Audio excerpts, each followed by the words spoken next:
Hello, hello, hello, everyone. Welcome to Relationship Talk with Sharonda. I am your auntie Sharonda, and welcome to my show. Right before we get started, make sure you like, share, and subscribe.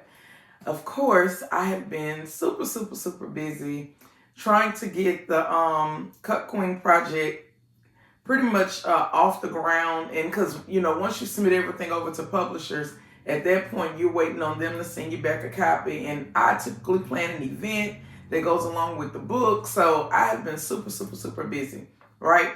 And it has been summertime. This weekend that just passed was the Swingers Convention. I went out there to the Pineapple Parade. What's the Sexual Freedom Pineapple Parade? And sometimes people think when you show up and you have your signs and you out there and you screaming to the top of your lungs and basically making your voice heard, they think that you have to be this or you have to be that, right? I represent sexual health and wellness, right? So whenever there's something that is put together for people like myself that falls under that umbrella of sexual health and wellness, I'm going to be there and I'm going to represent. I had a sign that said, sex is not a dirty word, right? I'm a sex educator. When people hear the word sex, they cringe, right? I not only went to the parade, but I was able to become a part of the parade. So basically, we allowed the parade to pass us. We got our signs, right?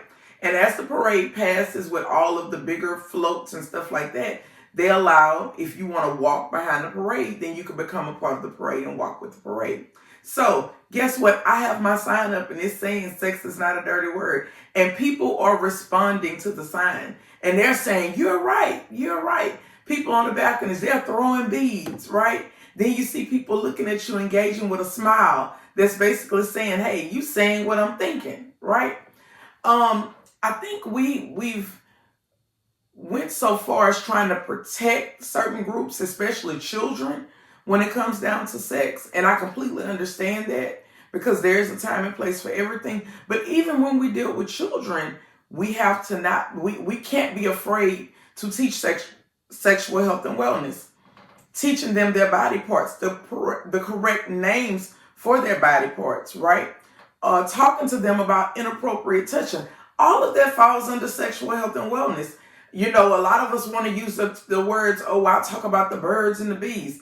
Well, sometimes when y'all waiting until middle school to talk about the birds and the bees, these children have already been exposed to certain things way early on, a long time ago. So we always want to let our children know that there's nothing wrong with your bodies. Your bodies are yours. It's your personal space. It's just certain things that we want to teach, especially when they're younger, right? So again, I represent sexual health and wellness. And, sexual health and wellness goes across the board as long as you live in, as long as you're human, right? Right. So that was that on that. Then another thing that I saw was on our news Facebook page, WAFB, that funding for HIV medication may get cut. And by 2029, people are going to start dying from HIV again, right?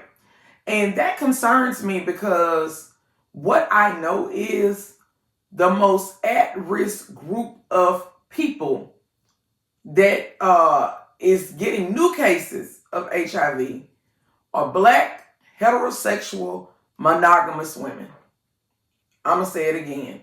Black women who are heterosexual, that means they identify as straight, and they are monogamous, which means that they only have one sex partner.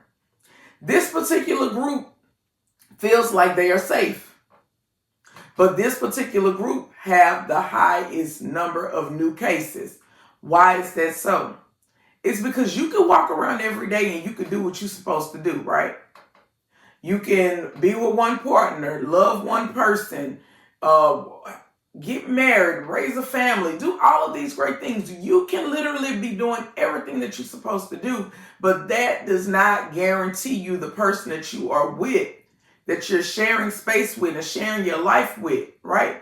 that does not guarantee that they're doing what they're supposed to do, and they are going out and they are moving in a certain type of way, and they're bringing this virus back home to their women.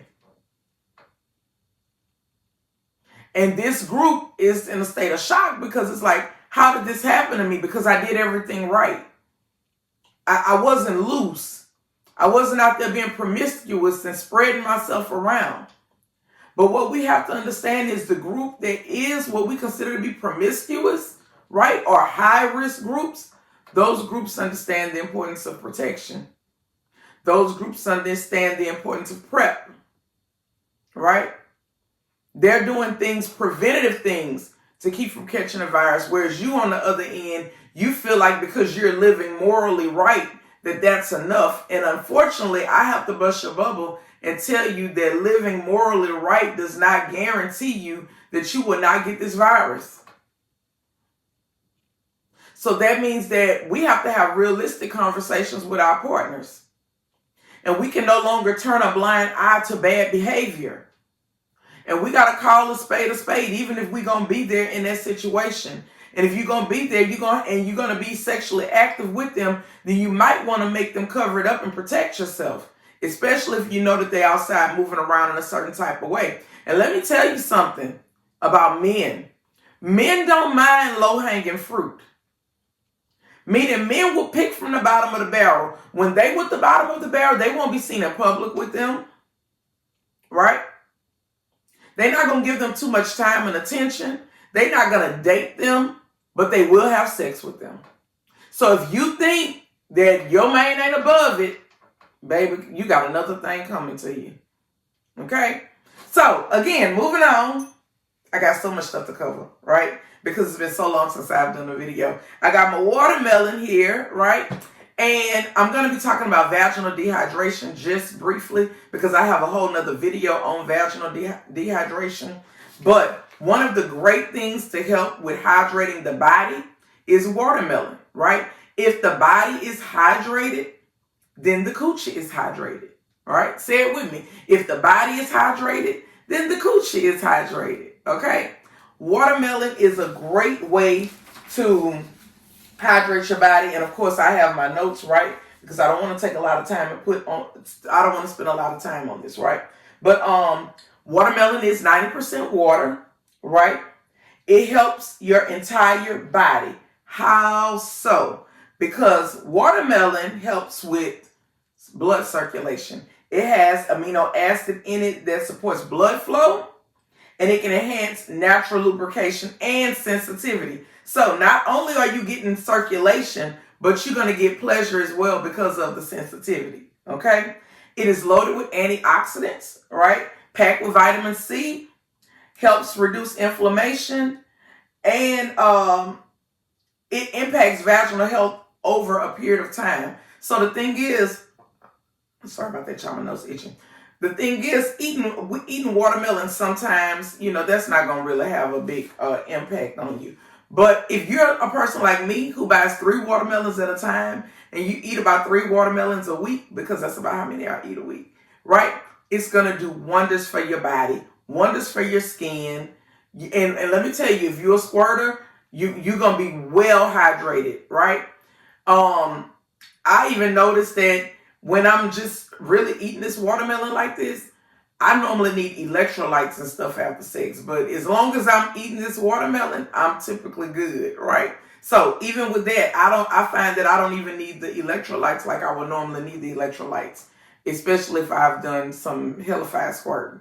All right. So add some watermelon to your diet. This was a cute little catch line. It said, eat your watermelon, drink your water. Wait. No. Let me see. Is it?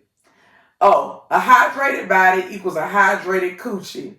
Eat your watermelon, drink your water, keep it juicy. I thought that was cute, right? So that's it with the watermelon. Another thing we want to keep juicy is our mouths. Yes, I do have the Sloppy Toppy and I have the Flint Mints. Both are in stock on the website, so take advantage of that. The product that I'm going to introduce today, they are going to be your sexy, seductive rose petals, right? I'm always looking for something new, okay? It comes with a little card, and it gives you different suggestions that you can write on your rose petals. You can say, I've got a surprise for you. How about we try something different tonight? You can literally write this stuff out on the rose petals because it comes with a little white, I guess it's like I don't want to say it's not a pencil material, but it's more like a kind of chalky kind of material that this is made out of, right? So when you write on a rose petal, and I hope you can see it, I don't know if y'all can see where I've written on them. I know you might be able to see it, but I've already written on them. And mine says, let me EDDU, right? I don't know. Mine says, let me EDDU. What does that mean? Let me eat that dick up, right? So you can write whatever you want to write on your rose petals, right? This card, these are super sweet, super sexy, super clean. And you know me, I'm not about to do nothing like this. This is cute for some of y'all. But if you like me, your rose petals probably gonna say some everything, right? But anyway, I thought it was cute. I thought it was something that you could have fun with. Of course, you could put the rose petals down and you could leave a sexy note with some other rose petals, right? I think that's gonna wrap me up for today. Again, eat your watermelon, drink your water, stay hydrated, mind your business, and be blessed. Girl, have y'all ever thought about going to marriage counseling? I will do anything to save my marriage. I need to see that Coke bottle shaped out of something, unless you want to go through with the divorce. I'm Mike, by the way. Nice to meet you, Mike. Mrs. Hancock speaking. Hey, stop playing with me. You know what this is. Mike. Be honest with me like I was honest with you about having a wife. Bob was cold. I'm Bob. Big Bob. But that's all behind us now. I need you to trust me. Trust me so deep. I can show you how ugly I can actually be. And to think, it all started with a full body massage.